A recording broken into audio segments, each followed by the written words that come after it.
Ça va? On est plus en haut qu'en bas là. Bon, c'est pas grave.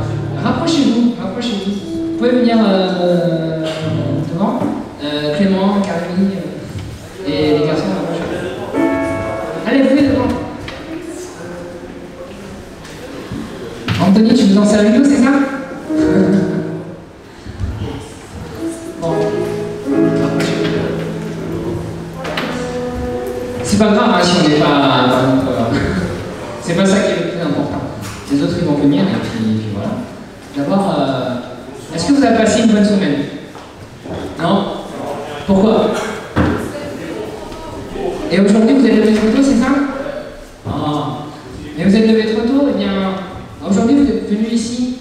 Nous sommes venus ici pour louer Dieu et pour lui chanter. Parce qu'aujourd'hui, eh bien, c'est le jour où, que Dieu a consacré pour nous, afin que nous puissions le servir.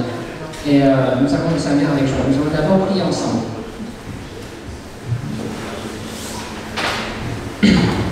Merci Seigneur pour cette belle matinée que tu nous donnes.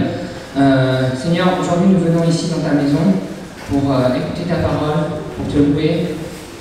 Et nous voulons venir avec un cœur sincère. Nous venons avec nos offenses, nous venons avec nos peines, nous venons avec des choses que tu n'aimes pas. Pardonne nos péchés, donne-nous un cœur pur afin que nous puissions te servir en toute sincérité et que nous puissions te chanter en toute liberté. Ouvre notre cœur, ouvre notre bouche, élève nos voix afin qu'elles puissent atteindre les cieux et pour te louer et que les gens puissent également chanter avec nous. Seigneur, donne-nous ce cœur fervent de louange et au nom de Jésus-Christ, Amen. Allez. On se lève, on enlève nos manteaux, on enlève nos manteaux, Clément. C'est chaud, hein? Et on va commencer par un premier chant. Béni soit-il. Béni soit le nom du Seigneur, parce qu'il est grand, il nous donne la paix, il nous donne l'abondance. On bénit le Seigneur parce qu'il est grand, mais on bénit également le Seigneur lorsque nous sommes dans le malheur, parce qu'il est toujours avec nous. Et on y va. Oui.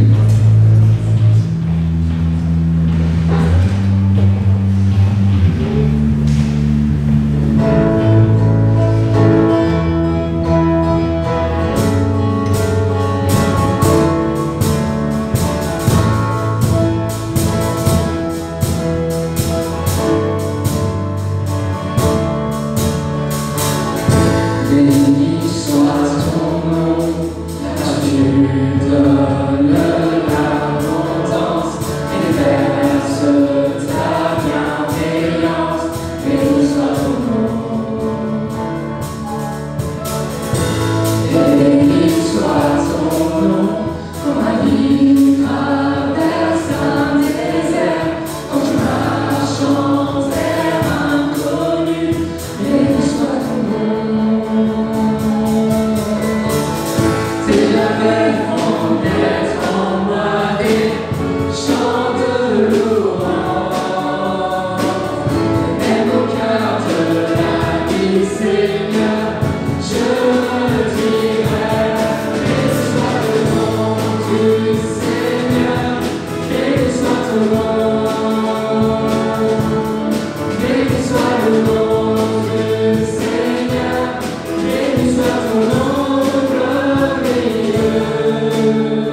tu es grand, parce que tu es puissant.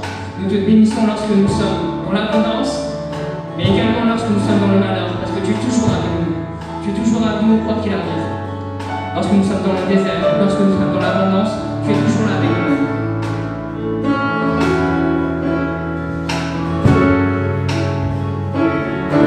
Tu donnes et tu reprends. Tu donnes et tu reprends. Tu donnes et tu reprends. Mon cœur choisit de dire, béni soit ton nom. Seigneur, tu donnes et tu reprends. Tu reprends. Et toi, tu donnes et tu reprends. Tu bénis parce que tu es choisi de dire, béni soit ton nom. Béni soit le nom du Seigneur. Béni soit ton nom. Béni soit le nom du Seigneur. Béni soit ton nom. Béni soit le nom du Seigneur. Béni soit ton nom. Béni soit le nom du Seigneur. Béni soit ton nom merveilleux.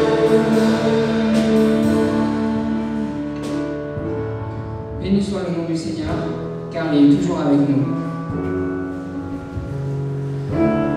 Notre Seigneur est grand, il est puissant, et c'est également le roi de l'univers.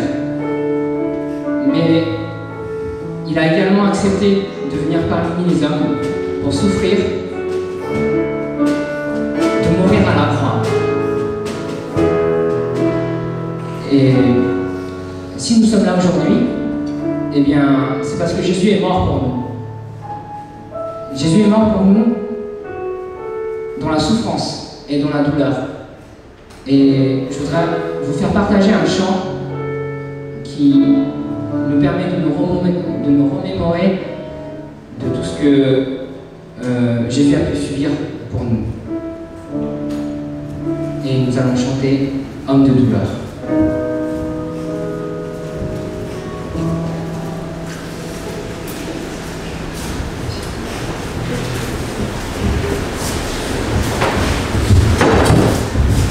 Pour se souvenir de ce que Jésus a fait à la croix pour nous, pour se souvenir de tous les instants que notre Dieu a subi pour nous.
Sur la terre, pour nous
C'était les pharisiens qui avaient trahi Jésus, qui avaient mis Jésus à la croix. Mais nous, eh bien aujourd'hui, c'est toujours pareil. C'est pour ça que, eh bien, nous remercions le Seigneur pour tout ce qu'il a donné pour nous. Ma dette est payée, elle est effacée par le sang précieux que Christ a versé, le péché vaincu, son emprise n'est plus. Il m'a libéré pour l'éternité. Ma dette est payée, elle est effacée par le sang précieux que Christ a versé, le péché vaincu, son emprise n'est plus. Il m'a libéré,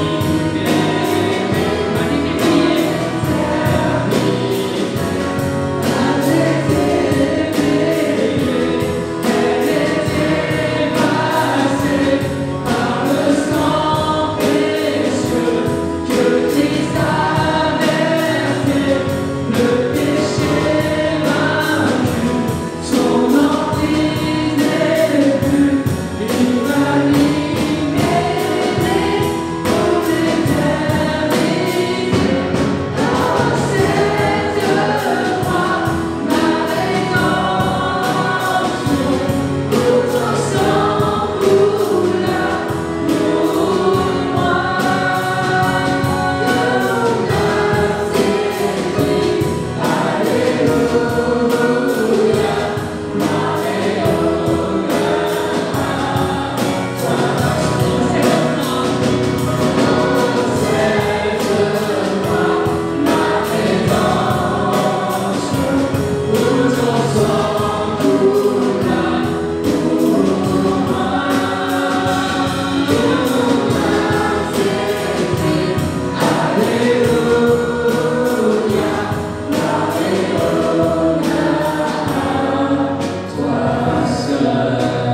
Jésus est mort pour la croix, mais également ressuscité. La pierre a été roulée, on va le tomber.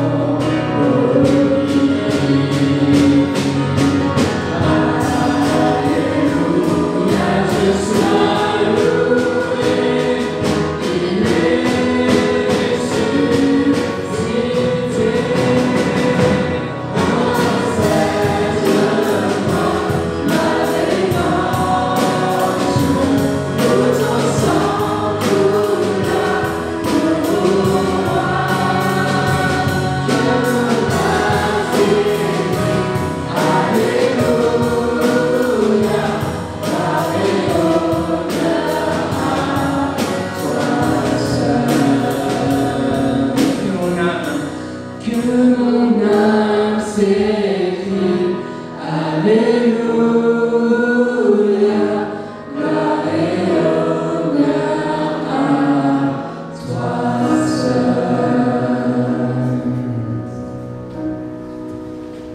Merci Seigneur pour la croix. Merci Seigneur pour cette rédemption que tu nous as donnée. Merci Seigneur pour le sang que tu as versé pour nous. Tout ça nous l'obtenons de façon gratuite, sans rien, car tu as tout donné. Tu as tout donné pour nous. Et c'est cette grâce qui est incomparable. Et nous voulons te louer pour cette grâce incomparable.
Merci Seigneur, pour cette belle matinée que tu nous as donnée. À travers le chant, nous avons pu voir que tu nous bénis chacun d'entre nous, et nous te bénissons également, car tu es toujours là avec nous. Auparavant, 2000 ans auparavant, tu étais déjà là pour nous. Et même avant que nous soyons nés, tu étais déjà là avec nous. Tu es mort sur la croix, tu t'es sacrifié pour nous, ton sang a coulé également pour nous, pour pardonner nos péchés. Et nous t'en remercions, Seigneur. Mais également, tu as vaincu la mort. Après être mort pour nous, tu es ressuscité. Et c'est par cette puissance que nous sommes là aujourd'hui. Je voudrais remettre toute cette assemblée entre tes mains, que tu nous donnes toute cette puissance, que tu nous donnes tout cet amour. Et au nom de Jésus-Christ, Amen.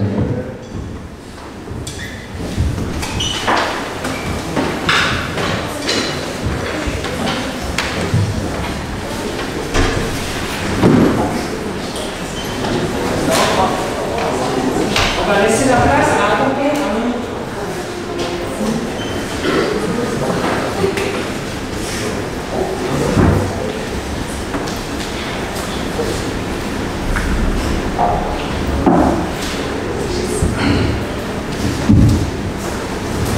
Bonjour à tous. Bonjour. Donc voilà, depuis la dernière fois.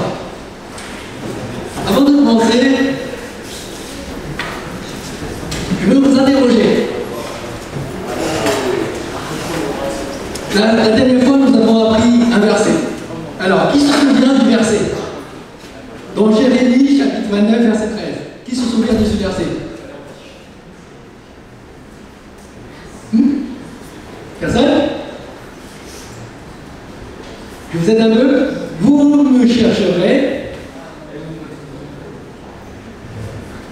Vous me chercherez et vous me trouverez si vous... Ah, vous avez tout oublié là. C'est pas bien. Il faut remémorer. Je vous aide.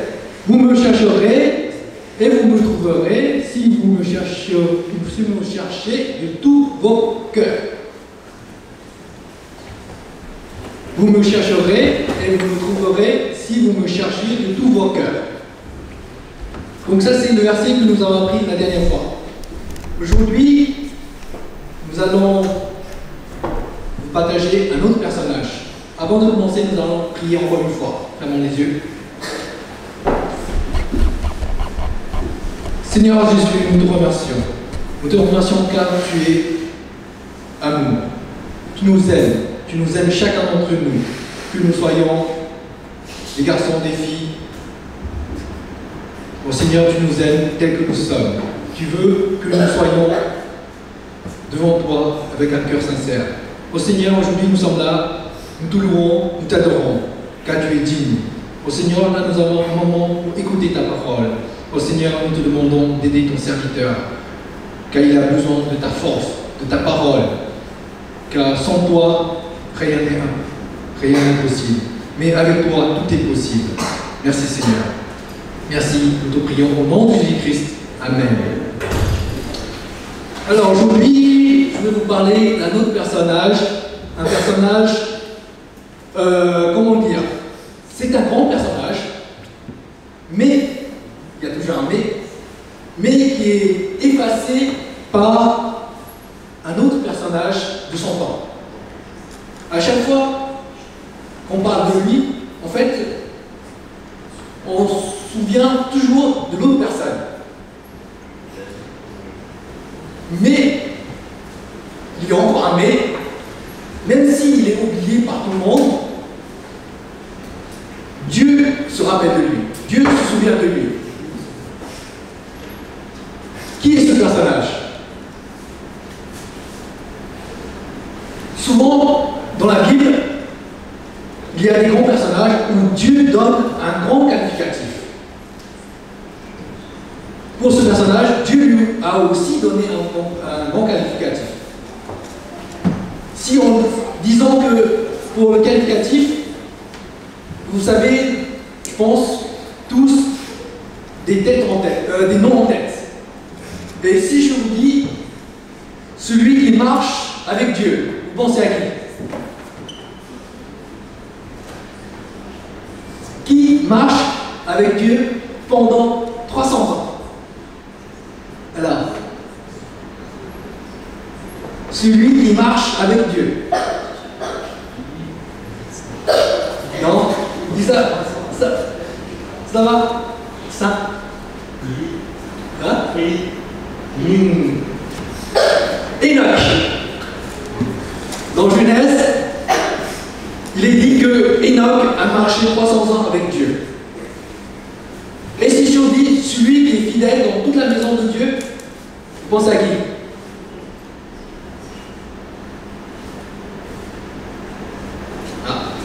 Je pense que c'est Moïse. Et un dernier, celui-là, je pense que vous devez connaître. Celui qui fait selon le cœur de Dieu.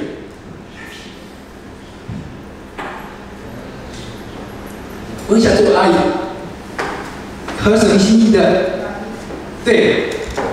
Donc c'est David, le roi David. Lorsqu'on dit celui qui fait selon le cœur de Dieu, on se souvient tout de suite que c'est David.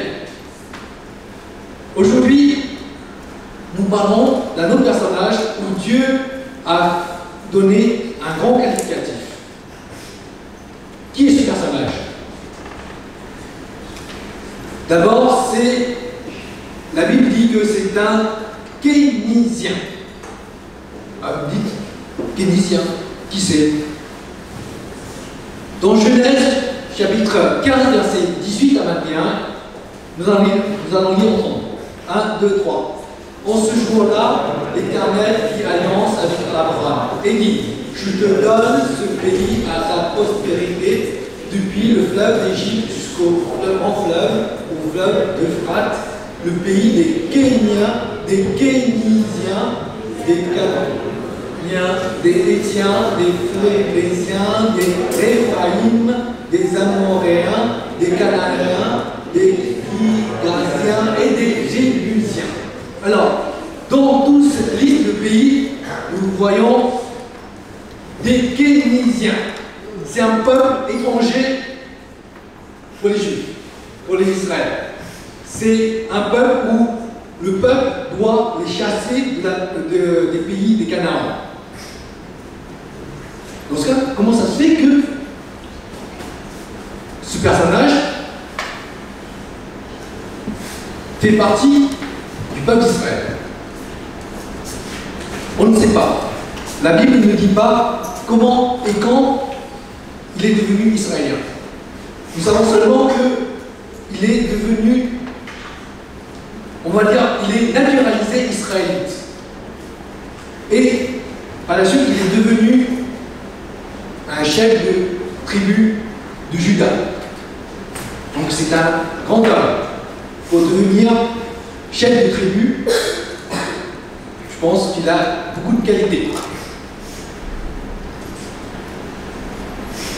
Son nom veut dire chien.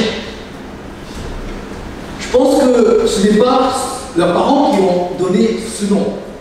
Je pense que c'est plutôt un surnom qu'on lui donne.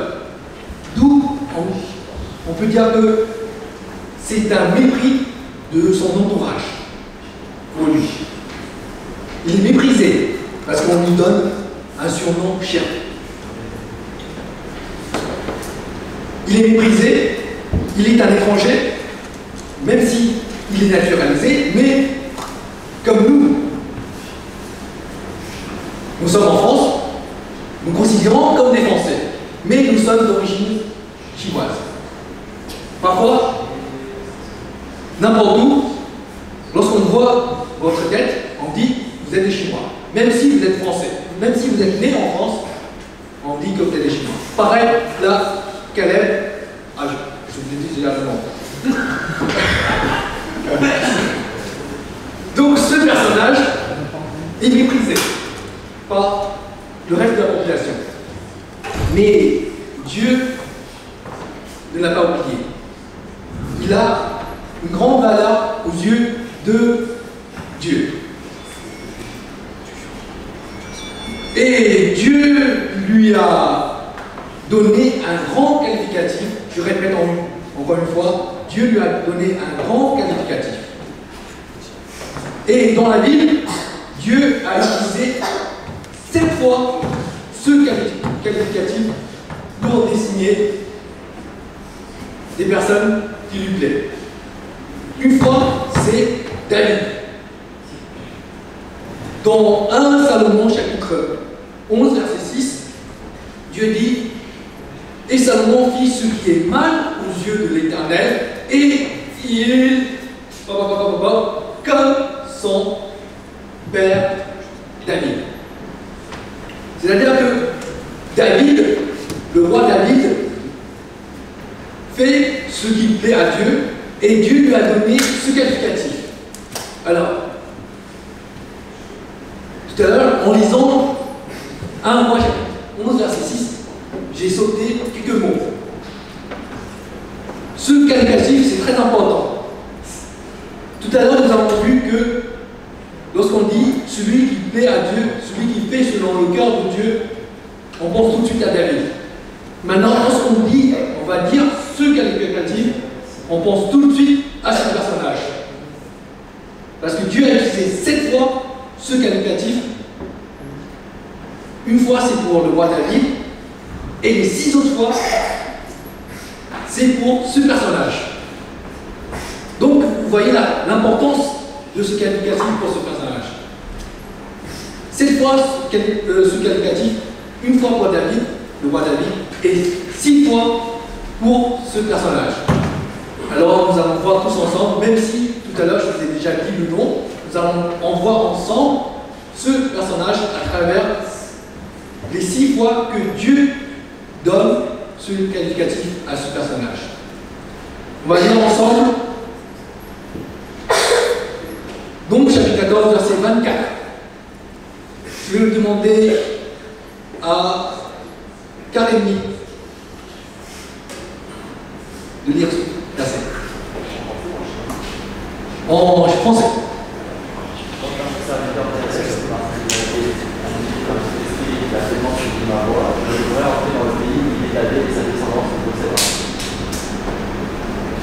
Est-ce que tu peux relire ce qui est souligné? Très bien. Un autre verset, donc chapitre 32, verset 12. On va demander à qui? On va demander à Esther. Tu peux lire ce verset?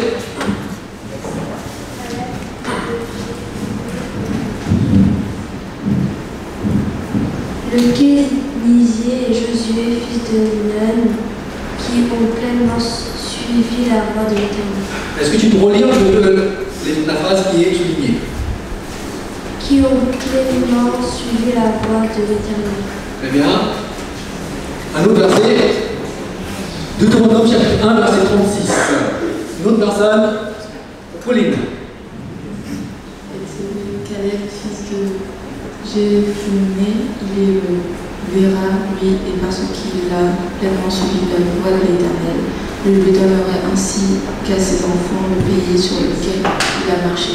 Ok, tu peux relire encore la phrase qui est soulignée. Il a pleinement suivi la voie de l'Éternel. Très bien. Un autre verset, Josué chapitre 14, verset 9. On va demander à Chapa.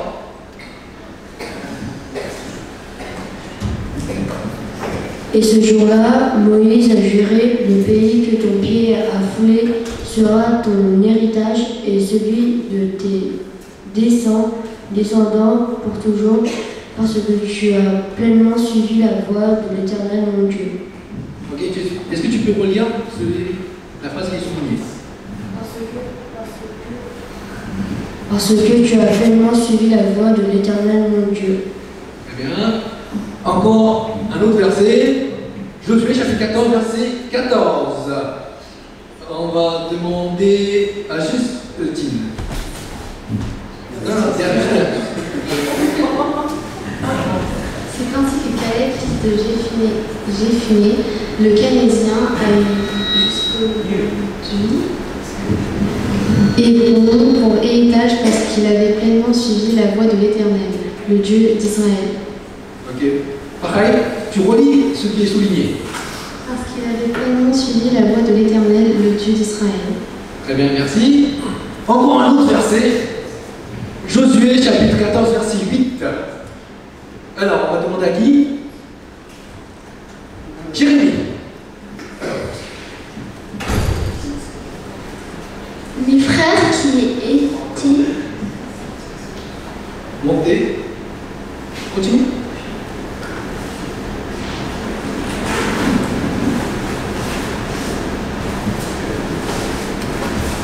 Non, c'est pas grave. C'est ça, pardon. Ça va, je cherche.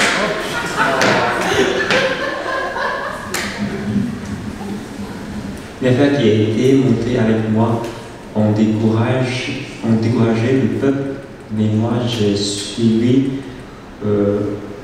pleinement la voie de l'Éternel mon Dieu. Très bien. Vous voyez, en lisant tous ces versets, on voit que Dieu fait exprès de souligner ce qualificatif. Il a suivi pleinement la voie de l'Éternel, son Dieu.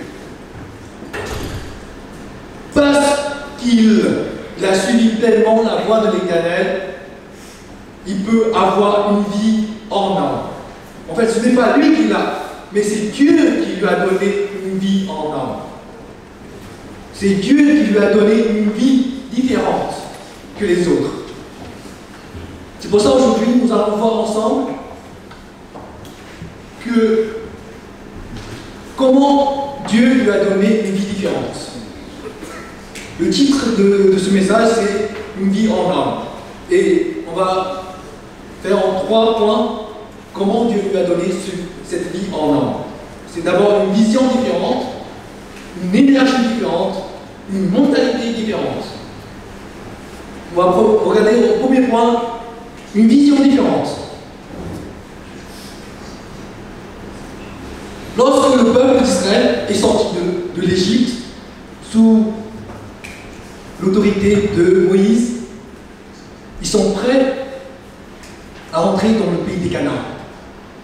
Avant d'entrer, Moïse a envoyé 12 espions pour explorer le pays des Canaan, pour voir quel est le pays, comment est ce pays, quelles sont les villes, quelles sont les populations. Donc parmi les 12 espions, il y a Caleb et Josué.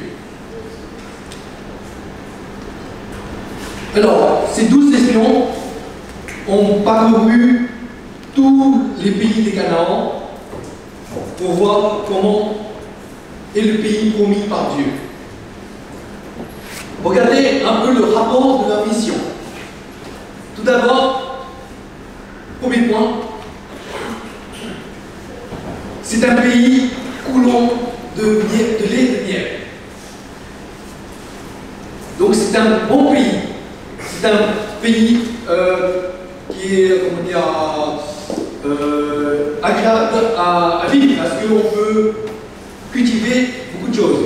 Par exemple, ils apportent des grenades, des figues et des raisins. Est-ce que vous vous souvenez des raisins qu'ils ont apportés? La spécialité, la spécificité des raisins qu'ils ont apportés, est-ce que vous vous souvenez ou pas? Parce qu'ils ont apporté une grappe de raisins aussi énorme qu'il faut combien de personnes pour porter? Il faut 2 personnes pour porter sur l'épaule. Donc, vu la taille des raisins, on peut dire que c'est un terre fertile. C'est un pays où la terre est très fertile. Donc ça, c'est le premier point de leur rapport. Deuxième point, c'est des grandes villes. En plus, des villes très fortifiées. Troisième point, il y a des peuples puissants. Parmi eux, il y a les Amalécites, Hétiens, Jébusiens, Amoréens, Cananéens, et surtout, il y a des enfants d'Anak. C'est des géants. Donc ça, c'est le rapport que les 12 espions ont fait de leur exploration. Ça, tout le monde est d'accord sur ce rapport. Par contre, après, ça se corse. Après, il y a un problème. Après, tout le monde n'est pas d'accord sur ce qui va suivre. Parce que tout le monde a des visions différentes. Avant de continuer, je vais vous faire une petite épreuve. Qui connaît bien l'anglais? Anthony? Yes. Alors, est-ce que quelqu'un peut traduire ce mot, cette phrase? Dieu est parti. Hein? Dieu est mathématicien. Dieu est ici. Une autre? Dieu est mathématicien.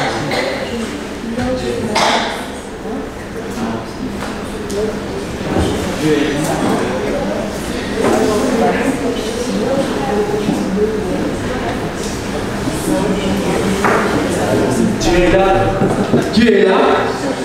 Bravo, bravo, bravo. Par contre, la majorité des cas, première vue, on voit comme ça. God is nowhere. Dieu est nulle part.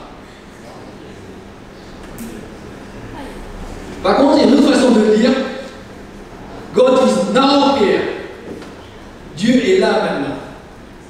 Donc c'est le point de vue différent.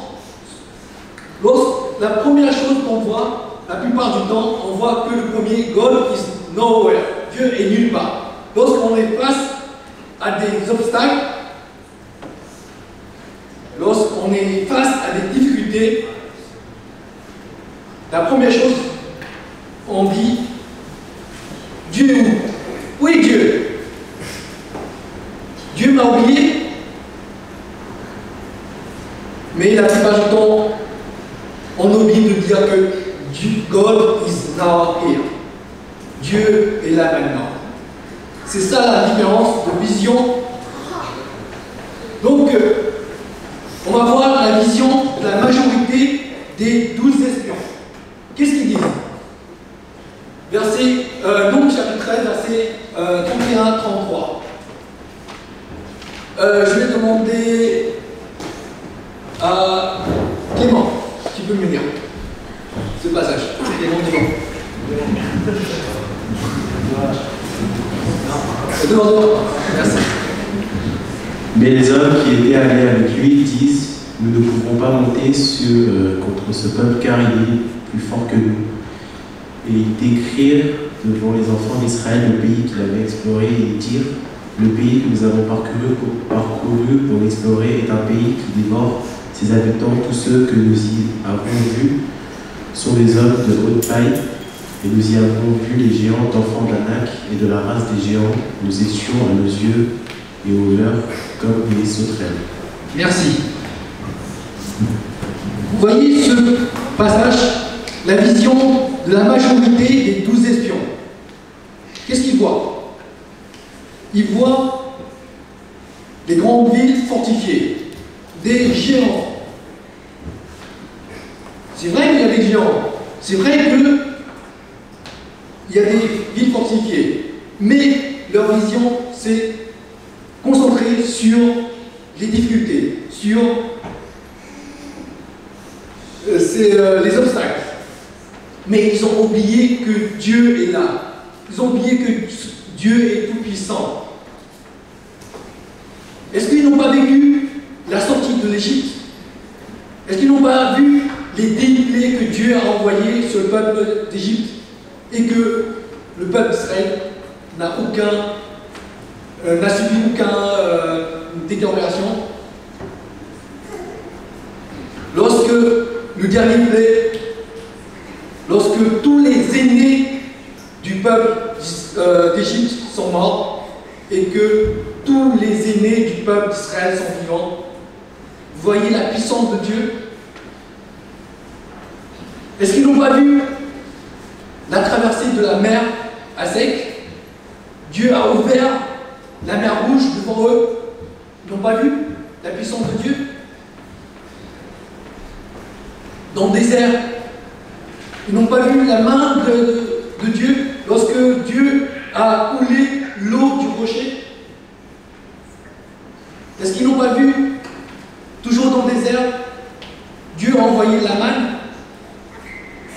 Ils ont oublié tout ça. Ils voient de leurs yeux que les obstacles qui sont devant eux. Ils voient que les difficultés qui sont devant eux. Mais ils ont oublié que Dieu est là. Ils ne pensent pas que God is now here. Ils pensent que God is nowhere. C'est ça la vision de la majorité des 12 espions. Maintenant, nous allons voir la vision de Caleb. Et là, je vais demander à Nathalie de lire. Juste devant, encore. Voilà. Et parmi ceux qui avaient exploré le pays, Josué, fils de Nun, et Caleb, fils de Jéphuné, déchirèrent leurs vêtements et parlèrent ainsi à toute l'assemblée des enfants d'Israël. Le pays que nous avons parcouru pour l'explorer est un pays très bon, excellent. Si l'Éternel nous est favorable, il nous mènera dans ce pays et nous le donnera. C'est un pays où coule le lait et le miel, Seulement ne soyez point rebelles contre l'Éternel et ne craignez point les gens de ce pays, car ils nous serviront de pâture, ils n'ont plus d'ombrage pour les couvrir, l'Éternel est avec nous, ne les craignez pas. Donc là, ce passage dit que Caleb a une vision différente des autres. Qu'est-ce qu'il voit, lui, avec Josué? Il voit, bien sûr, qu'il est au courant des obstacles. Il sait qu'il y a des difficultés devant lui. Il sait que c'est des villes fortifiées. Il sait qu'il y a des géants. Mais il voit à travers ça, à travers des difficultés, à travers des obstacles, que Dieu est là. Dieu est puissant. Non seulement lorsqu'il est jeune, qu'il dit ça. Non seulement lorsqu'il est en pleine forme, qu'il dit ça. Mais 40 ans après, ou bientôt 45 ans après, c'est toujours pareil. Sa vision est intacte. Donc, dans Josué chapitre 14, verset 10 à 12, il est dit, maintenant voici, l'Éternel m'a fait vivre, comme il a dit, il y a 45 ans que l'Éternel parlait ainsi à Moïse, lorsqu'Israël marchait dans le désert. Et maintenant, voici, je suis âgé aujourd'hui de 85 ans, je suis encore vigoureux comme au jour où Moïse m'envoya. J'ai autant de force que j'avais alors, soit pour combattre, soit pour sortir et pour entrer. Donne-moi donc cette montagne dont l'Éternel a parlé de ce temps-là, car tu as appris alors qu'il se trouve des Anakim et qu'il y a des villes grandes et fortifiées. L'Éternel sera peut-être avec moi et je les chasserai comme l'Éternel a dit. Dans ce passage, il relate les difficultés. Il voit bien les difficultés, comme les autres, comme les 10 autres. Mais il voit différemment. Il a une vision différente. Car il sait que Dieu est là. God is now here. Dieu est toujours là. Dieu est toujours avec le peuple. Il voit quoi? Il voit le Dieu Tout-Puissant. Il voit le Dieu, le chef des armées. Il voit Dieu combat pour eux.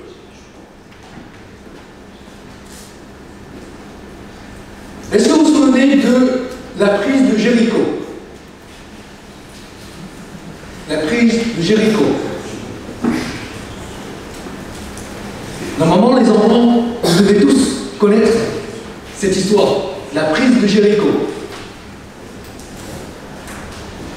Comment le peuple d'Israël a pris cette ville?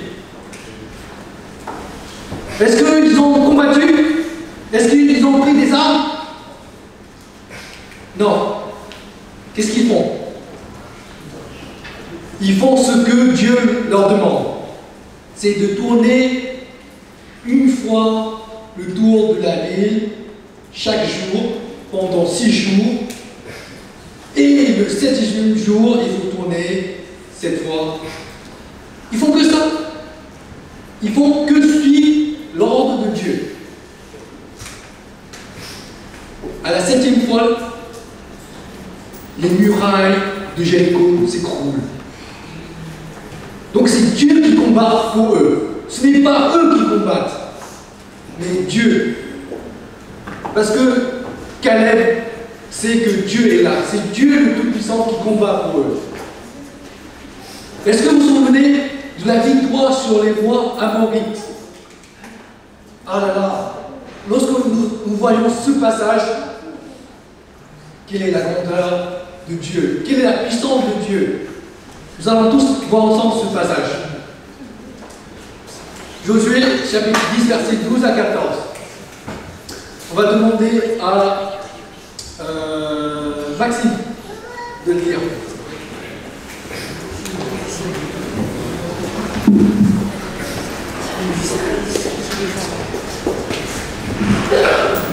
Alors Josué parla à l'Éternel, le jour où l'Éternel livrera les Amoréens aux enfants d'Israël, et Dieu en présence d'Israël.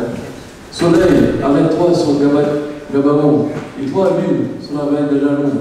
Et le soleil s'arrêta, et la lune suspendit sa course, jusqu'à ce que la nation tue vraiment ses ennemis.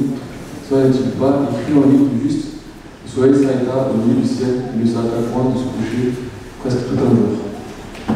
Il n'y a point eu de jour comme celui-là, ni avant ni après, où l'Éternel écoutait la voix d'un homme, car l'Éternel combattait pour Israël. Regardez le verset. L'Éternel combattait pour Israël. Donc ce n'est pas le peuple d'Israël qui combat. Vous savez que le peuple d'Israël, lorsqu'ils sont sortis de l'Égypte, ce n'est pas une armée. Au début, en Égypte, ils sont des esclaves. Ils n'ont jamais préparé à combattre. Ils sont des peuples esclaves de l'Égypte. Donc ils n'ont pas les moyens de se préparer, de s'entraîner dans les combats. Donc le combat, c'est Dieu qui mène. Dieu avait arrêté le jour au milieu, le soleil avait arrêté le soleil au milieu, pendant toute une journée. Vous voyez la main de Dieu? Dieu a fait arrêter le jour. Donc nous voyons la puissance de Dieu. C'est Dieu qui est là. Il faut se rappeler toujours que Dieu est là. God is now here. Il faut bien se rappeler ça, parce que Caleb a cette vision. Il voit toujours la puissance de Dieu. Il voit que Dieu est présent. Pas comme les 10 autres, il voit l'absence de Dieu. Mais Caleb voit toujours la présence de Dieu. Maintenant, nous allons voir deuxièmement, il a une énergie différente. C'est Dieu qui lui a donné cette énergie. Donc, Psaume chapitre 90, verset 10, Moïse a dit « Les jours de nos années s'élèvent à 70 ans, et pour les plus robustes, à 80 ans. Les orgueils qui sont tyrannés, que peine et misère, qu'elle passe vite, et nous envolons. » La majorité des gens vivent jusqu'à 70 ans. Pour les plus robustes, jusqu'à 80 ans. À 90 ans, à 70 ans, à 80 ans, nous n'avons plus la même force qu'à 20 ans. Mais pour Caleb, c'est différent. Dieu lui a donné la robustesse, la vigueur. Vigueur de Caleb. Qu'est-ce qu'il dit? Maintenant voici, l'Éternel m'a fait vivre. Il sait que c'est l'Éternel qui lui a donné cette santé. Pendant les 40 années dans le désert, il voit tous ses compatriotes mourir un à un. Parce que, au départ, ils n'ont pas cru à l'Éternel.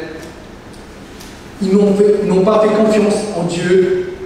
C'est pour ça que Dieu leur a dit, aucun des personnes qui a 20 ans à l'époque, plus de 20 ans à l'époque, ne pourra rentrer dans la terre promise, à part Caleb et Josué. Donc c'est Dieu qui lui a donné cette bonne santé, cette vigueur, parce que lui, il a suivi pleinement la voie de l'Éternel. Donc si nous suivons la voie de l'Éternel, Dieu nous donnera la force. Comme Ésaïe chapitre 40, versets 28 à 31, il est dit « Ne le sais-tu pas?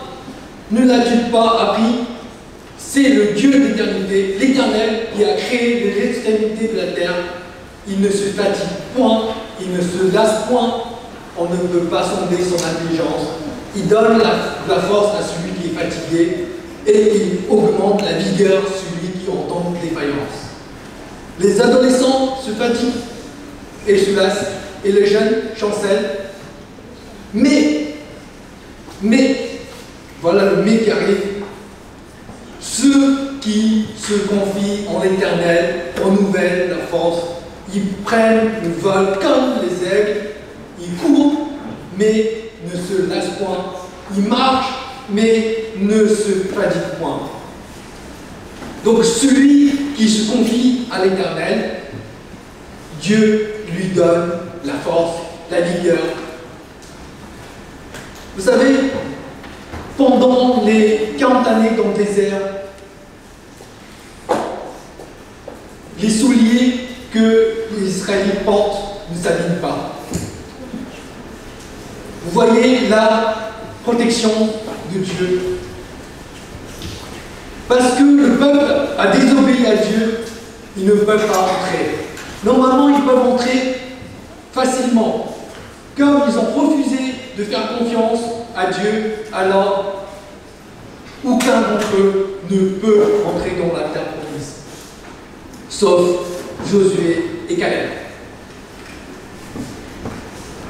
Josué et Caleb ont attendu plus de 40 ans afin de pouvoir entrer.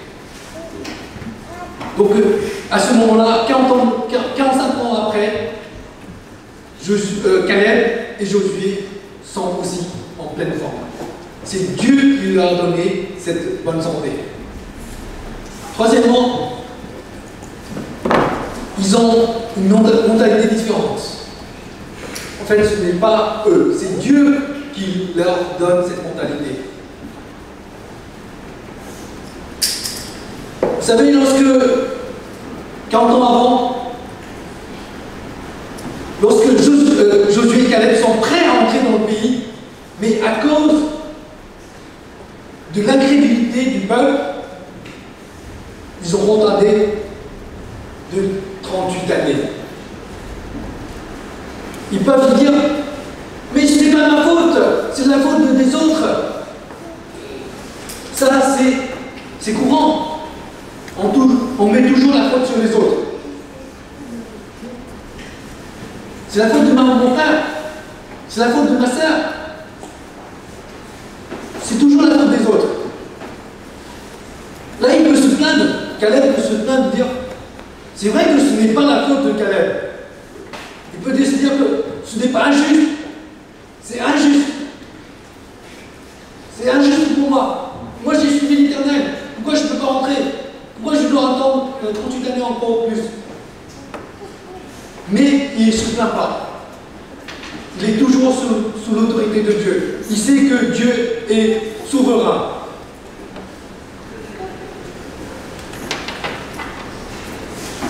Il ne s'enorgueille pas. Vous savez que Caleb et Josué, c'est les seuls qui sont entrés dans le pays des Canaan. Il est l'un des anciens. Donc il peut être égal à Josué. Il peut se dire que pourquoi je t'écoute? Pourquoi je dois te demander ton accord?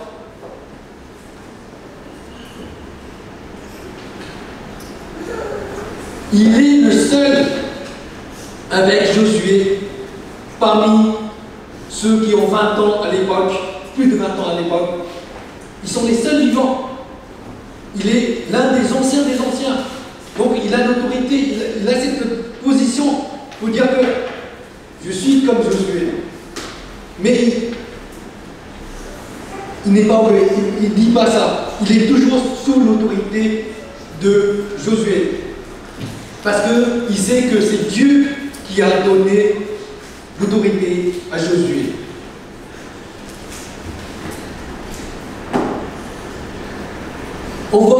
Je vais vous donner un exemple.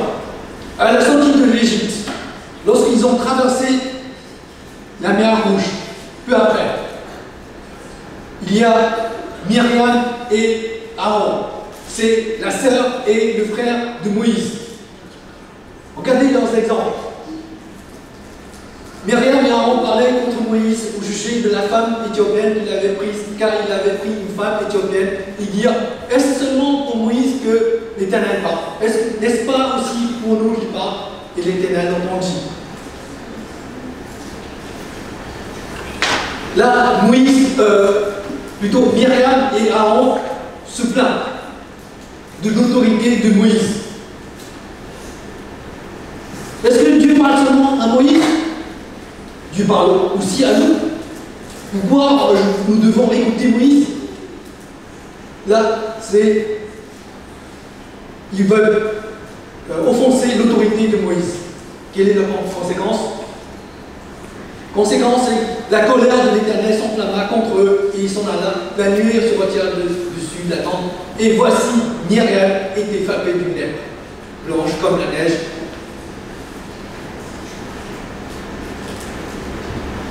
Myriam se révolte contre l'autorité de Moïse. Dieu l'a punie de lèpre. Encore une autre. Révolte de Corée contre l'autorité de Moïse. Corée se rassemble avec d'autres personnes pour contrer l'autorité de Moïse. Pareil, là, Dieu les punit. Et Dieu les a engloutis vivants sous la terre.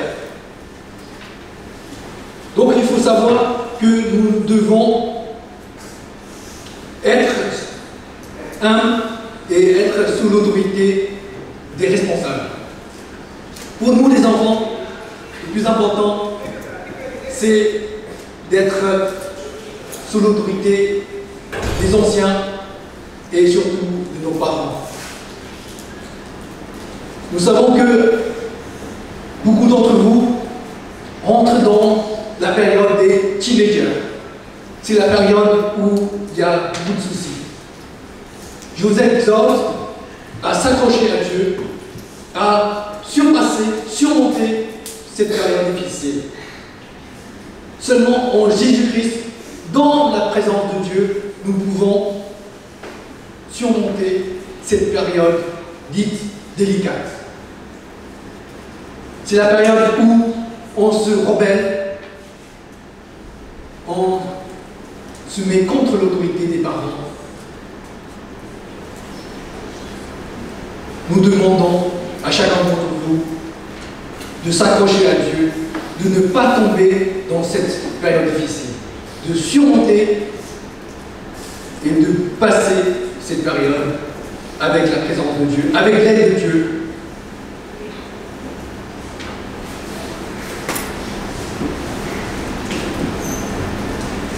Vraiment, nous avons besoin de suivre l'Éternel. Lorsque nous suivons l'Éternel, Dieu nous donnera la force. Dans la vie, nous pouvons avoir des difficultés, avoir des obstacles devant nous. Mais il faut toujours voir que Dieu est là. Dieu est toujours vivant. Dieu est présent. Dieu est là. Nous avons Dieu à côté de nous. Il ne faut pas avoir peur des obstacles. Il ne faut pas avoir peur des difficultés.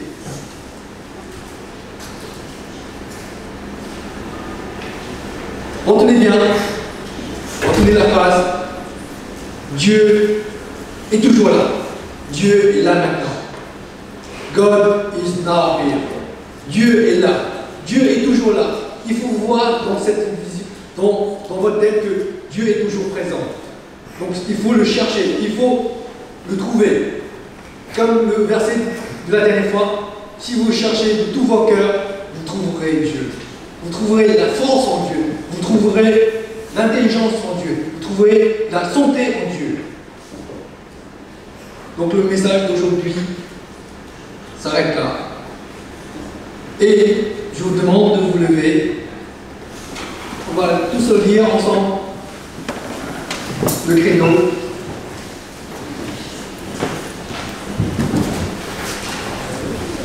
La première phrase dit: je crois en Dieu, le Père Tout-Puissant, Créateur du ciel et de la terre.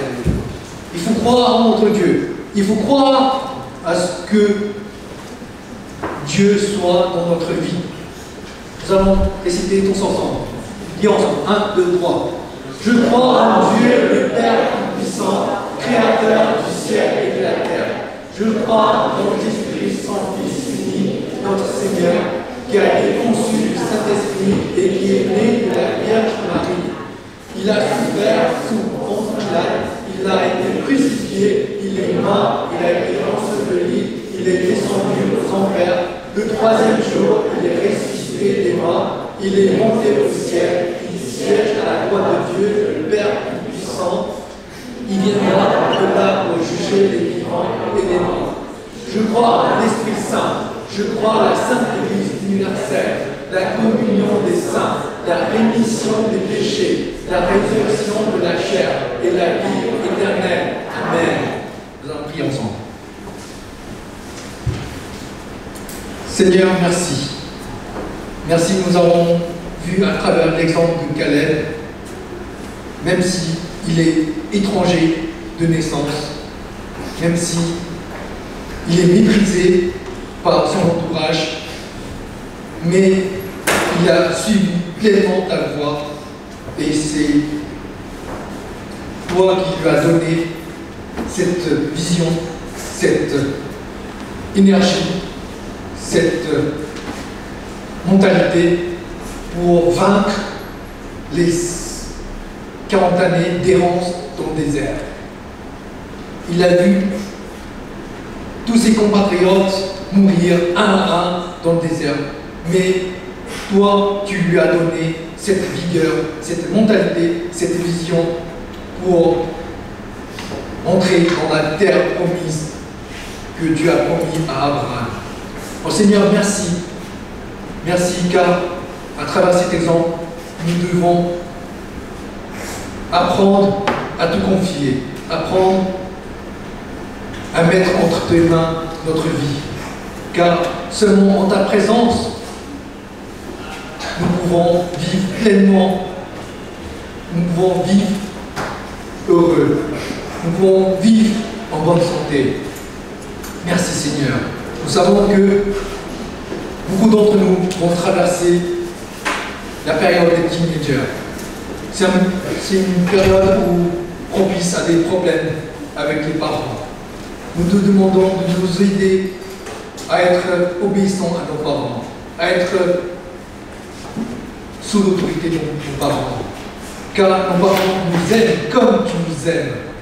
Oh Seigneur, merci. Nous savons que tu nous aimes jusqu'à la mort sur la croix pour nous. Tu as été enseveli, mais ressuscité dans le troisième jour. Merci Seigneur. Aide-nous à surmonter cette période difficile. Oh Seigneur, il y a des personnes qui ont des études, qui ont des examens à passer. Nous te demandons de les aider dans leurs devoirs, dans leurs examens. Car c'est toi qui donnes l'intelligence. Lorsque nous avons la crainte envers toi, tu nous donnes l'intelligence, tu nous donnes la sagesse. Merci Seigneur. Merci. Nous te prions ainsi. Au nom de Jésus-Christ. Amen. Asseyez-vous. Merci.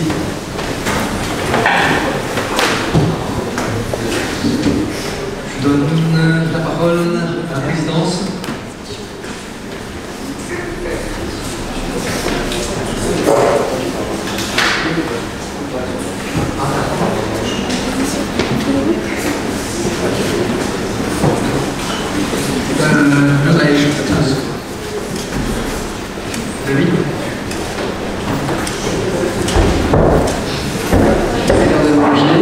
Je sais que vous avez tous faim, mais juste avant, on va chanter une dernière chanson. Béni soit-on. Je vais vous demander de vous lever.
soit le nom du Seigneur, qu'il soit ton grand gloire.